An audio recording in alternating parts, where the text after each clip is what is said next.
नमस्कार, बुलेटिन में आपका बहुत बहुत स्वागत है। मैं हूं आपके साथ दीपिका ओझा। बुलेटिन की शुरुआत करेंगे बड़ी खबर के साथ जो कि देहरादून से सामने आ रही है। आपको बता दें कि उत्तराखंड में नकल विरोधी कानून लागू हो गया है। देश का सबसे सख्त नकल विरोधी कानून लागू किया गया है। राज्यपाल ने अध्यादेश को मंजूरी दी, जिसके बाद नकल विरोधी कानून के अध्यादेश को मंजूरी मिलने के बाद अब ये कानून लागू हो चुका है। सीएम धामी ने इस अध्यादेश का अनुमोदन किया था।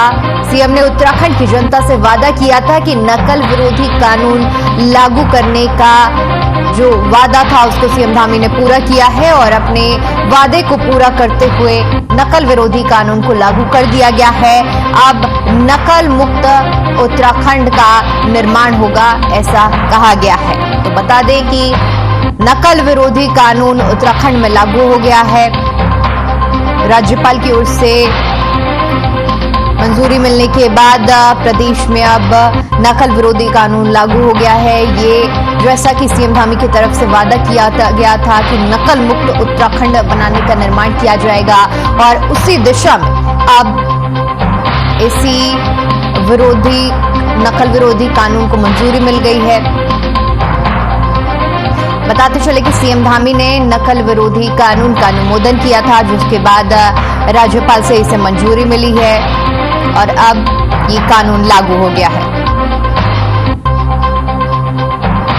इसी बीच नकल विरोधी कानून अध्यादेश जो था उसको राज्यपाल की ओर से मंजूरी मिल गई है। राज्यपाल ने अध्यादेश को मंजूरी दे दी है। बड़ी जानकारी आपके साथ साझा कर रहे हैं, जहां पर उत्तराखंड प्रतियोगी परीक्षा अध्यादेश 2023 को मंजूरी मिल गई है। पूरे प्रदेश में अब ये अध्यादेश लागू हो चुका है। अध्यादेश में दोषियों के लिए विरोध में सख्त से सख्त प्रावधान बनाए गए हैं। आजीवन कारावास की सजा का प्रावधान बनाया गया है। साथ ही साथ 10 करोड़ रुपए तक के जुर्माने का भी प्रावधान इस कानून में रखा गया है। तो आजीवन कारावास की सजा का प्रावधान है। 10 करोड़ रुपए तक का जुर्माना लगने का भी इस कानून में प्रावधान रखा गया है। अध्यादेश को राज्यपाल से मंजूरी मिल गई है, जिसके बाद अब ये कानून बन गया है और अब इसके बाद अगर कोई भी प्रदेश में नकल करता या नकल करवाता हुआ पकड़ा जाता है तो उसके खिलाफ इस कानून के तहत कड़ी और सख्त कार्रवाई होगी।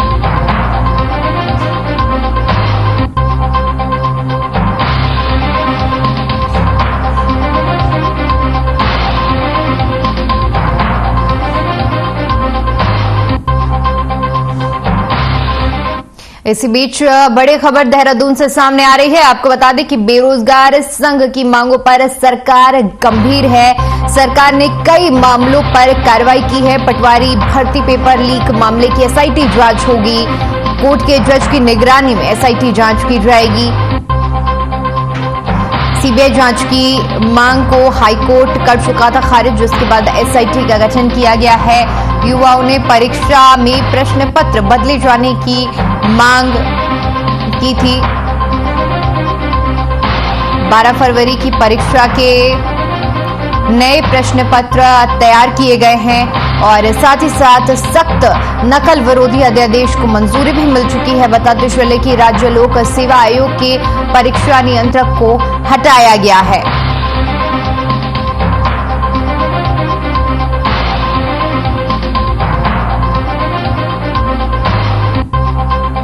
तो 12 फरवरी की परीक्षा के प्रश्न पत्र नए तैयार किए गए हैं और जिस तरह से सख्त नकल विरोधी कानून को मंजूरी मिल गई है, उसके बाद आपको बता दें कि इस पूरे मामले में जो पटवारी पेपर लीक मामला हुआ था उस पर एसआईटी का गठन किया गया है।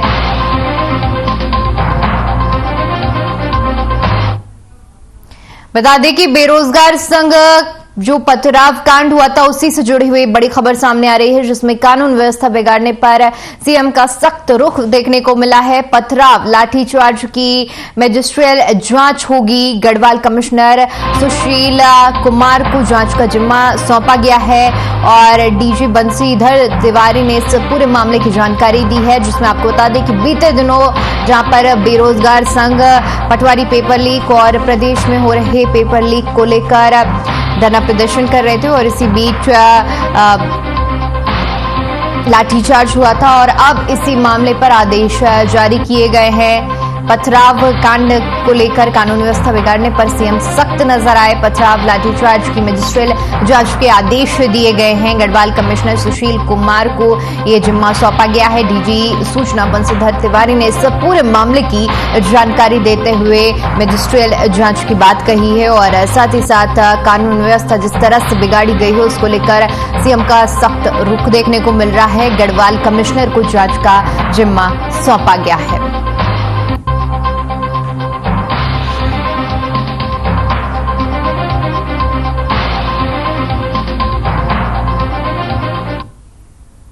चलिए रुक करते हैं अगली खबर का। चंडीगढ़ में सीएम ने प्री बजट की बैठक ली। बैठक में सीएम मनोहर लाल की अध्यक्षता में की गई। आपको बता दें कि बैठक में कैबिनेट मंत्री और प्रशासनिक सचिव मौजूद रहे। बैठक के लिए सभी ने सकारात्मक सुझाव दिए। साथ ही पिछले साल की बजट की घोषणाओं की समीक्षा की गई।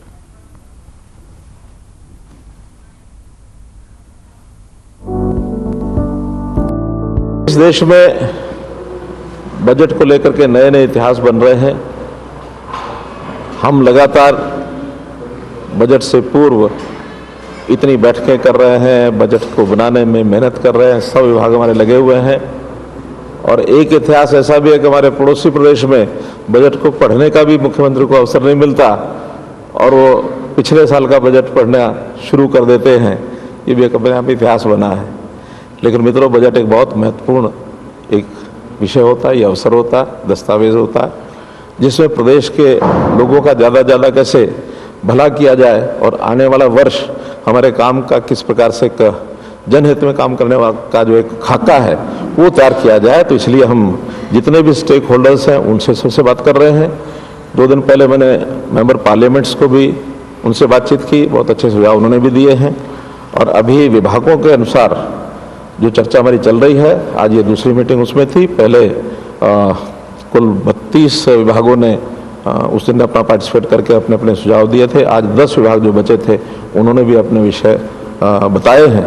अब ये निर्णय करने का विषय बाद में रहेगा। एक हमने जो फाइनेंस कमेटी, फाइनेंस सेक्रेटरी के साथ मिल बैठ करके हमारे जो सीएमओ के लोग हैं और बाकी सब मिल करके कि उन सुझाव में कौन कौन से ज़्यादा एडजस्ट किए जा सकते हैं उनको सबको एडजस्ट करेंगे और एक अच्छा बजट जो विकास का बजट भी होगा और जो जनता की सेवा के नाते से जितना भी सर्विसेज सेक्टर है उसके लिए भी एक अच्छा बजट होगा, ऐसा मैं आपको विश्वास दिलाता हूँ। देखिए, बजट सत्र 20 तारीख से शुरू होगा और कई दिन तक चलेगा और जो इंटरेस्टिंग सुझाव होंगे वो सारे उसमें प्रस्तुत किए जाएंगे, तो आपका ज्ञानवर्धन होगा। हर विभाग अपने नए नए सिस्टम से जनता को जो अच्छा लगे और जनहित में भी हो और डिसिप्लिन भी आए, ऐसे बहुत प्रयोग हम पहले भी किए हैं, आगे भी करेंगे। और अगर इस प्रकार का हेल्थ डिपार्टमेंट में इस प्रकार का कोई विषय आगे बढ़ा है तो अच्छा है, सराहनीय है। सरकारी काम को ठीक सुचारू ढंग से चलाने के लिए हमारा जो इस प्रकार के भर्ती करने का और अच्छे लोग भर्ती होकर के आए, ये पहले दिन से ही हमारी प्राथमिकता रही है। जैसे पहले भर्तियां होती थी, कोई सिफारिश से हो गई, कहीं और किसी प्रकार के अनफेयर मीन्स के माध्यम से जो भर्तियां चलती थी उसको हमने प्राय बंद कर दिया है। और जहां कहीं हमको पता लगता है उसमें हम सख्त निर्णय भी लेते हैं, उनके खिलाफ कार्रवाई भी करते हैं। अभी हमारे अपने समय में चाहे कोई गलती हुई होगी, चाहे उससे पहले गलतियां हुई हुई हैं, हम कभी किसी को बख्शते नहीं हैं और दोषी को जरूर पकड़ करके उसको सलाखों के पीछे डालते हैं। पिछले साल मात्र में लगभग 650 लोगों को हमने अरेस्ट किया था जो इस प्रकार के नकल के केसेस में या कई प्रकार के अखंडे करते हुए जो पकड़े गए थे। तो इसलिए अब फेयर भर्तियां जो होती हैं उस समय भी विपक्ष को तकलीफ हो जाती है कि फेयर भर्तियां भी क्यों हो रही हैं। तो इसलिए फेयर भर्ती के लिए सब कुछ करेंगे, हम अपनी ओर से भी करेंगे और मैं कहता हूँ विपक्ष भी कोई अच्छा सुझाव देगा उसको भी मानेंगे। हमारी जो भर्तियाँ होती हैं वो सरकारी कर्मचारी लगभग 30 से 35 साल तक प्रदेश की जनता की सेवा करता है, तो इसलिए अच्छे लोग आएंगे तो जनता को उसका लाभ होगा। उधर जुलाना के विधायक अमरजीत डांडा ने सीएचसी खरक राम जी का निरीक्षण किया। बता दें कि गांव में बनी सीएचसी से बार बार शिकायतें आ रही थी कि डॉक्टर और कर्मचारी आपस में एक दूसरे की टांग खींचते रहते हैं और मरीजों का इलाज सही तरीके से नहीं करते, जिसको लेकर अमरजीत डांडा ने कर्मचारियों को सख्त हिदायत देते हुए नजर आए और डॉक्टरों समेत सभी कर्मचारियों को सख्त निर्देश दिए। साथ ही कहा कि भविष्य में किसी भी तरह की लापरवाही बर्दाश्त नहीं की जाएगी। अगर दोबारा शिकायत आई तो सख्त कार्रवाई की जाएगी। इस बात बिल्कुल बर्दाश्त नहीं करूँगा। आज मैं उसमें डॉक्टर हैं, आपस में उनकी डिस्प्यूट है थोड़ा। पूरे जितने भी कर्मचारी हैं, फर्स्ट क्लास के, सेकंड के, फोर्थ के हैं, आपस में डिस्प्यूट है उनका। उन्हें बैठ कर समाधान करवा दिया है। जिसको वहाँ से कमी लगी है, जिसका कसूर था, उसको वहाँ से बदली कराई जाएगी और दोबारा से ऐसा मौका मिला उनको सस्पेंड कर दिया जाएगा। ठीक है नहीं, मैं इस बात में बिल्कुल बर्दाश्त नहीं करूँगा। आज मैं फैसला करके जाना है। रिंग नोट जिसको जहाँ लगाना है वहाँ लगा के जाइए।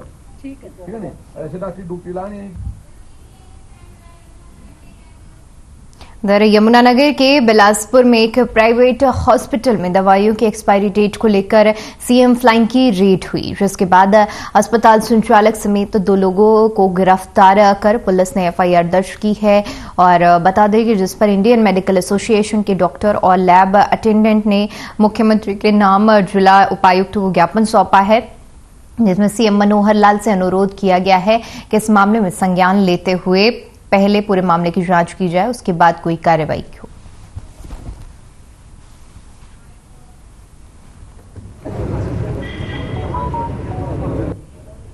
बिलासपुर में डॉक्टर संजीव चौधरी के खिलाफ जो पर्चा दर्ज किया है सीएम फ्लाइंग स्क्वाड और बगैर उनके हियरिंग के लैब टेक्नीशियन अनूप शर्मा और बाकी टीम जो अरेस्ट हुई है, डॉक्टर संजीव के खिलाफ भी अरेस्ट वारंट है। तो हमने उसके लिए रिक्वेस्ट करने के लिए कहा था कि आप सारे तथ्यों को ध्यान से गहनता से जांच करें ताकि कोई निर्दोष आदमी प्रताड़ित ना हो। इसमें आप डिपार्टमेंटल इंक्वायरी करवाइए, अगर कोई कमी मिले तो उसको उनको नोटिस वगैरह पहले भेजिए। आप डायरेक्टली तो ऐसे किसी को भी, मान लो आप कार चला रहे हो तो आपको एक चालान भी दिया जाता है, तभी आपको कुछ आगे एक्शन होता है। यहाँ तो आपने एक वो धारा लगा दी है जिसमें आपको अरेस्ट भी कर सकते हैं। वो नियमित है तो डिपार्टमेंटल इंक्वायरी कर ले कि कहाँ पे है। अब 30 लोग अगर मान लो एक डिपार्टमेंट एक हॉस्पिटल में पहुंच जाते हैं, उसका मेंटल स्टेटस आप देखो कितना। हम लॉ को नहीं डील करते। एसपी साहब और डीसी साहब ने हमें अच्छी तरह एश्योर किया है कि कोई भी कार्रवाई जो है प्रॉपर तहकीकात के बिना नहीं की जाएगी। सो प्रॉपर तहकीकात करेंगे, पर उन्होंने ज़रूर कहा है यदि हमें कुछ पता लगता है कि कुछ कमी है तो डेफिनेटली एक्शन लिया जाएगा। हम उनके बात से बहुत खुश हैं और हम यही चाहते हैं कि भाई बिना कोई निष्पक्ष होके अच्छी तरह इन्वेस्टिगेशन करिए और यदि अपराध मिलता है तो please go head with it. जो भी करना है, जो भी कार्रवाई करनी है करें।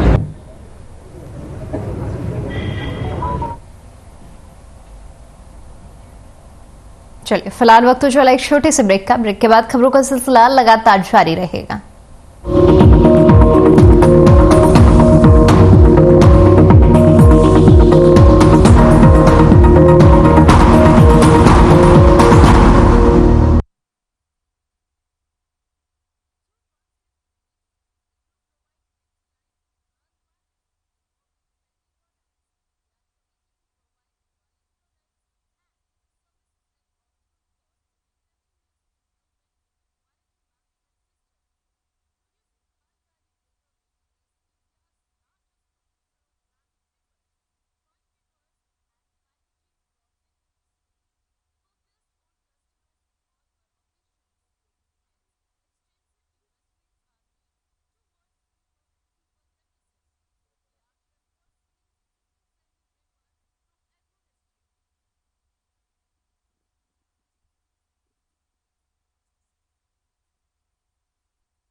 फिर से आपका स्वागत है और अब वक्त हो चला है हमारे खास कार्यक्रम हल्का हलचल का, जहां पर रोजाना हम आपको आपके हल्के में लिए जाते हैं और आज क्या कुछ खास गतिविधियां रहने वाली हैं दिन भर, इसके बारे में जानकारी साझा करते हैं। तो चलिए आपको लिए चलते हैं फतेहाबाद, जहां पर हमारे संवाददाता रमेश ढाका हमारे साथ जुड़े हुए हैं। जी रमेश, बताइए कि आज दिन भर क्या कुछ खास रहने वाला है।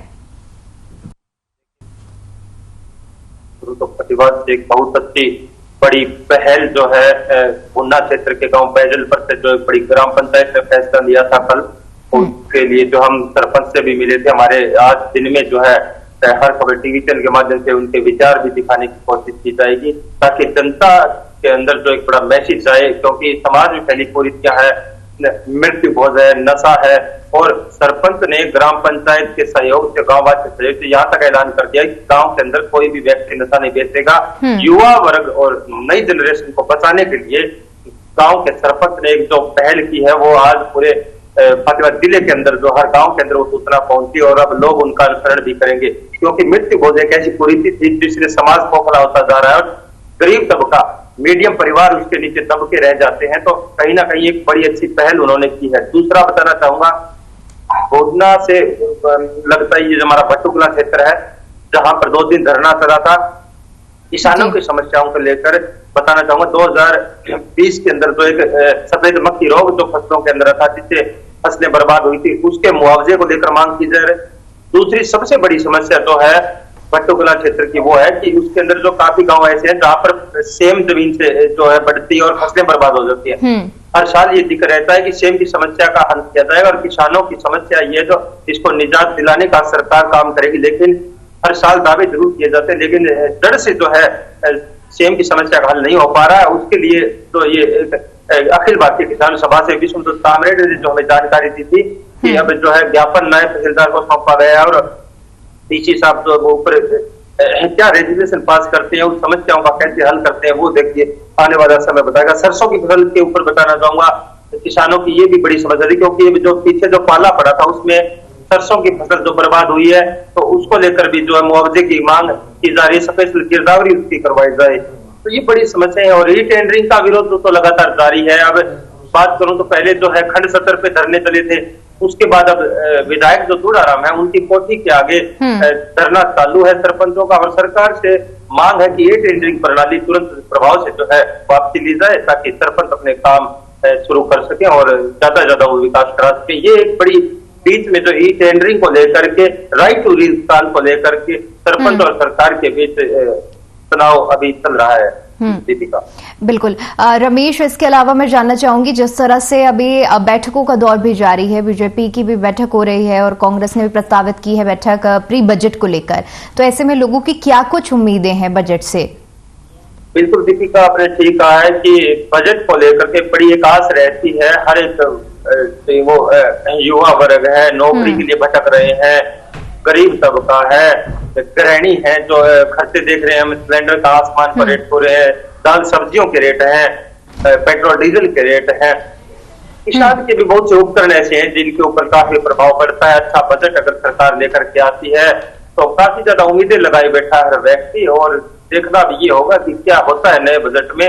आस भी है कि बीजेपी सरकार अब नया बजट जो लेकर के उसमें कुछ अच्छा ही लेकर के आएगी, क्योंकि 2024 के अंदर जो चुनाव होने हैं उनको लेकर के कहीं ना कहीं सरकार अच्छे फैसले लेगी और अच्छा बजट लेकर के आएगी, जिससे जनता के अच्छा फायदा मिलेगा इससे। बिल्कुल।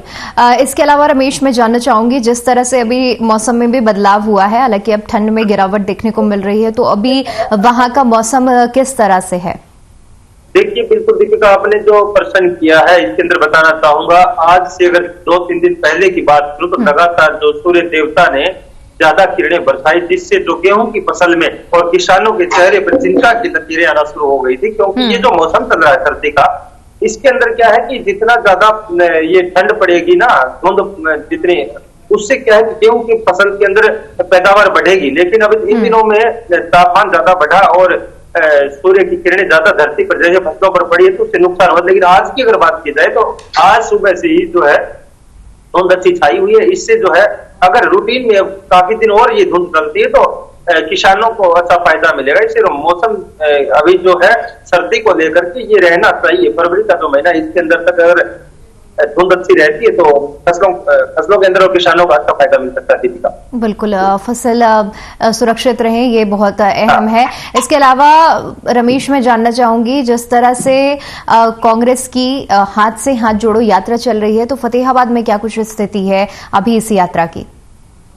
देखिए, अच्छी तैयारियां चल रही हैं। कांग्रेस जो है वो जैसे राहुल गांधी जी जो यात्रा निकाली उसके बाद और ज्यादा जो कहीं ना कहीं उनको संकेत ये मिल रहे हैं कि जनता का अच्छा सहयोग राहुल गांधी की यात्रा में मिला था। तो अब फतेहाबाद के अंदर हलचलें कुछ देखने को मिल रही हैं और जल्दी जो हाथ जोड़ो यात्रा जो है इसको लेकर के उनकी जो रणनीतियां बनाई जा रही है कहीं ना कहीं अच्छा खासा उनके चेहरे पर मुस्काने कांग्रेस पार्टी की देखी जा सकती है। और अभी बीजेपी की अगर मैं बात करूं तो 2000 चुनाव को लेकर के वो भी जो है जनता को लुभाने के लिए और उनको जो खुश करने के लिए वो भी अपना पूरा जोर लगाएंगे। लेकिन हो सकता है कि बार राहुल गांधी जो है जैसे अभी भारत जोड़ो यात्रा निकाली थी उसके बाद तो अभी लगता है ये जो तैयारियां चल रही है तो ये पांव जमाने की कोशिश जारी है कांग्रेस पार्टी।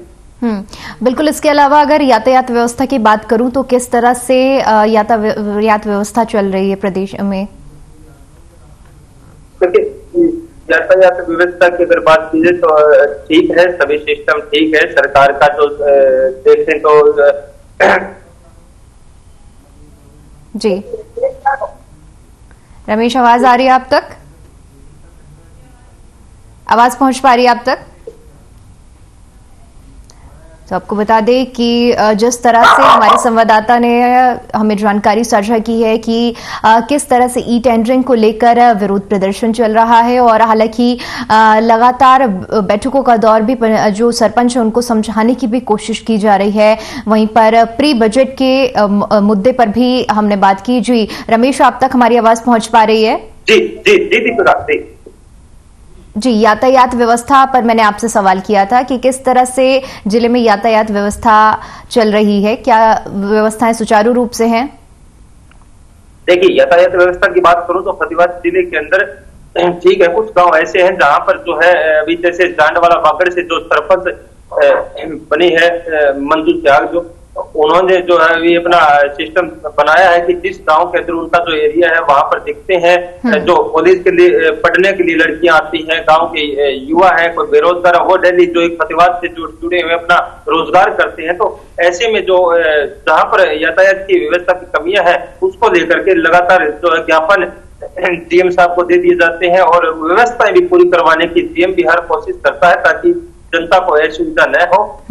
लगातार फतेहाबाद जिले की बात करूं तो कुछ गांव ऐसे पहले भी थे जहां पर दिक्कतें आई थी, बसों की भट्टोकला क्षेत्र में आई थी यातायात की, तो उनका हल भी किया जा रहा है और जनता को हर सुविधा देने का प्रयास जो है फतेहाबाद प्रशासन कर रहा है। दीपिका, बिल्कुल। रमेश, जिस तरह से फरीदाबाद में सूरजकुंड मेला भी लगा है और हरियाणा की एक अच्छी खासी भागीदारी होती है क्योंकि मेजबानी भी हरियाणा की तरफ से ही की जाती है इस मेले में, तो क्या वहां से फतेहाबाद से किसी ने इस मेले में भाग लिया है या किसी तरह की कोई प्रदर्शनी लगाई गई है? देखिए, ये सूचनाएं हमें अभी तक प्राप्त नहीं हुई है, लेकिन हर बार की तरह अगर बात करें सूरजकुंड मेला जो है पूरे जो मनाया जाता है बड़ा धूमधाम से मनाया जाता है और हमारे हरियाणा के मुख्यमंत्री मनोहर लाल खट्टर जी जो है वहां पर पहुंचते हैं और फतेहाबाद की अगर बात करूं तो यहाँ से भी जो है प्रबंध जरूर किए जाते हैं, लेकिन तैयारियां चल रही हैं, शायद कोई को जाए पहुंचेगी टीमें। लेकिन भारत की बात करें तो भारत के अंदर झांकियां दिखाना, हमारे काफी ज्यादा जो स्कूली बच्चे होते हैं और होते हैं उनके अंदर काफी उत्साह देखा जाता है। जैसे अभी 26 जनवरी था, ऐसे ही कुरुक्षेत्र के अंदर ऐसी प्रस्तुतियां जो हमारे कहीं ना कहीं हरियाणा के अंदर से तो हर जिले से वहां पर टीमें पहुंचती हैं और एक बहुत बड़ा सूरजकुंड का जो मेला है वो ऐतिहासिक मेला लगता है। बिल्कुल, बहुत बहुत शुक्रिया रमेश हमारे साथ जुड़ने के लिए और तमाम जानकारी साझा करने के लिए। तो जिस तरह से प्रदेश में जो व्यवस्थाएं चल रही हैं उसके बारे में हमने आपको जानकारी साझा की है। फिलहाल आज के इस खास कार्यक्रम में इतना ही। देश और दुनिया की तमाम बड़ी खबरों के लिए बने रहिए हमारे